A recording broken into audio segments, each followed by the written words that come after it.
Someone commented that, "Hey Robin, your Panasonic GM1 looks so worn. Why don't you consider getting the Panasonic GF7 to replace it? It's basically almost the same camera." So I bought the Panasonic GF7. So in this video, I want to talk about whether this Panasonic GF7 is as good as the GM1 and can it replace the GM1. Let's do this!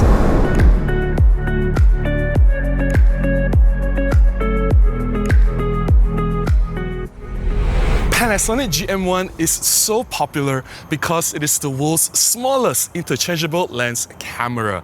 Yes, it is the smallest. It is smaller than Nikon 1 system. It is smaller than Pentax Q. No questions asked. Just check the dimensions. I'm so sick and tired of people commenting, telling me that, "Oh Robin, the Pentax Q is smaller." No, the GM1 is smaller and it is the smallest in the world. End of discussion. But it is so difficult to find one in the used market, and even if you can, the price is so ridiculously overbloated, it's just not worth getting one at this point. Therefore, many people recommended the Panasonic GF7 as an alternative, so I bought one because I'm curious about this camera as well to see whether this can really replace the GM1. This is not going to be a review of this camera because this GF7, it is an old camera. It's more than 10 years old now. I just want to go out, have fun shooting with this GF7 and share my thoughts about what I like and dislike about this camera. So let's take a look at some photographs first.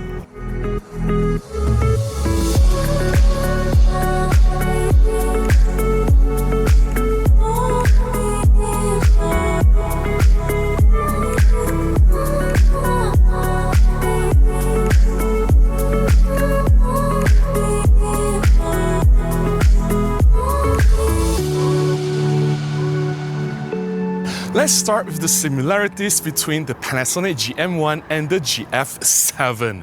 Both cameras were made to be really small and compact in size. Both cameras are really light and are both easy to carry around. Both cameras, they feature the same 16 megapixels micro four thirds sensor.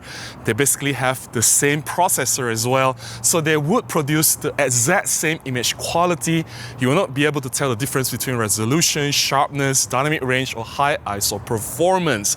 Also, the autofocus performance, they're exactly the same between the two cameras. You can't tell anything apart. The autofocus is fast, reliable if you use single autofocus.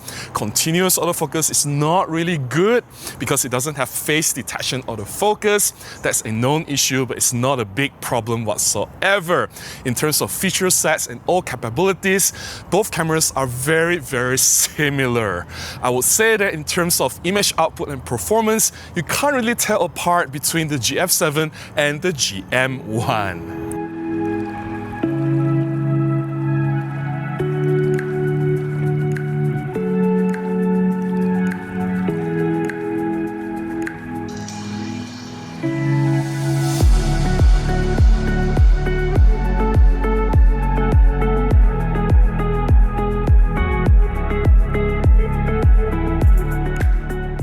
Here are some differences between the Panasonic GF7 versus the GM1.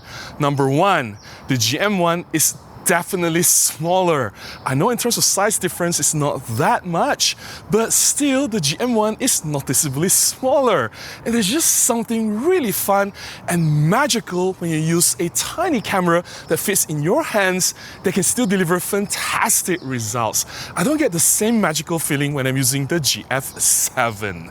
Number two, the GM1 looks better. I know this is subjective, but I just love the flat top design, the mini rangefinder look, just was so appealing. But this GF7, I just don't understand why there is that hump at the top of the camera. It doesn't even have an electronic viewfinder. I can forgive it if it has a built-in electronic viewfinder, but it doesn't. And the hump just makes the camera look so ugly. Number 3, build quality. GM1 is better built. It has more solid construction. It feels really good in hand, very reassuring. It is made of metal versus the GF7 is made of plastic. It feels plasticky in hand. It feels really cheap. It rattles, and I don't know, it just doesn't inspire confidence. It feels like a cheap toy. Definitely, I'll pick the GM1. It will inspire me to go out and shoot more. And finally, number 4, handling. For whatever reasons, I know the GM1 is smaller for such a tiny camera. The handling is not that bad. I think it's due to the thumb rest area at the back of the camera. It has a rubberized texture, whereas this GF7, the thumb hook area at the back of the camera is smooth to a point. It's quite slippery. And at times when I'm shooting with this GF7, the camera just feels like it's slipping off my fingers. It's harder to securely grip the camera compared to the GM1. And furthermore, the GM1 comes with the add-on grip accessory. If you attach the grip, it just feels more secure, definitely. Now I know not everything GM1 wins. There are some advantages on the GF7 as well, but I can only think of one. If there's more than one, let me know in the comments below what I have missed. The one advantage on the GF7 is the tilt screen. It can tilt for the low angle composition. It tilts one way only, which makes me really mad because you already put in a tilt screen. Why don't you make it tilt both ways for low angle and high angle composition, tilt up and down? Making it tilt one way just feels like this decision is so half-baked. It is as if I'd rather not have the tilt screen at all. It makes no difference.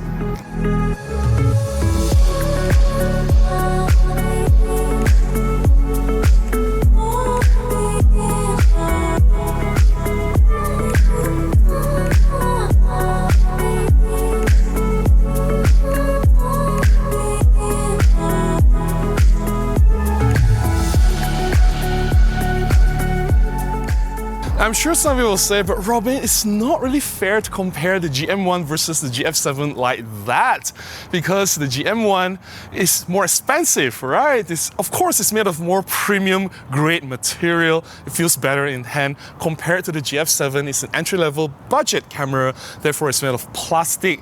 It feels cheaper in hand. There's just no denying that fact. But here's the thing. Have you forgotten that there's another player for the Micro Four Thirds cameras? Olympus. Hey, Olympus made entry-level budget cameras as well. During the same time as the GF7, they also launched 2 budget cameras, the Pen Mini EPM2 and Pen Lite EPL7. Both the EPM2 and EPL7, they feel much better in hand compared to the GF7 in terms of build quality. I know they are both made of plastic as well, but they feel more solid, more reassuring. They don't feel like cheap toy compared to this GF7. Furthermore, Olympus managed to fit in built-in body image stabilization in both the EPM2 and the EPL7 versus this GF7, which solely lacks one. So Panasonic, what is your excuse? The more I look at this GF7, the harder it is for me to like it. Although I really do want to like this GF7.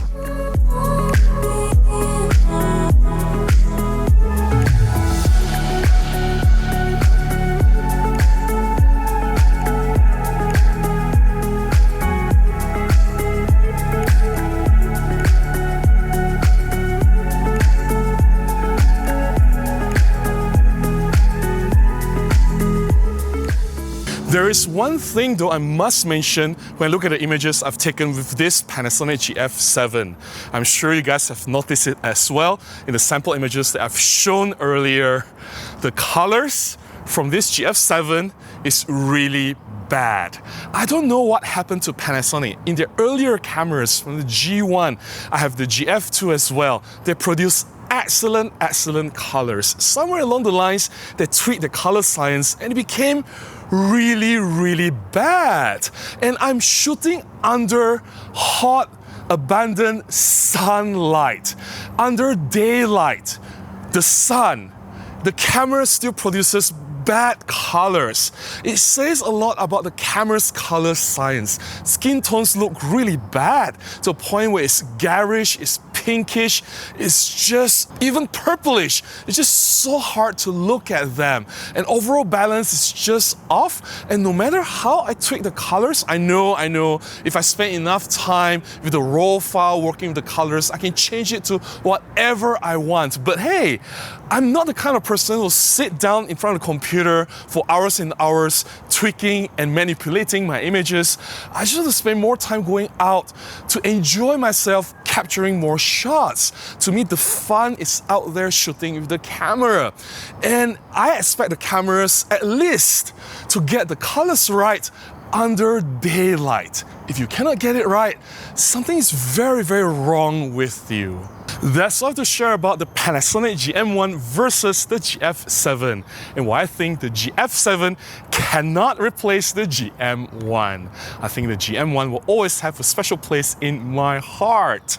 Do you agree with my thoughts? Please share your opinion in the comments below. I would love to hear from you. If you found my sharing beneficial, if you've enjoyed looking at my photographs, please consider buying me a cup of coffee, or you can contribute directly to my PayPal. Links in the description below on how you can do any of that. Any contribution goes a long way, will definitely help me to continue making more content and share them with you guys here. Until the next one, please go out and take more photographs. Bye-bye.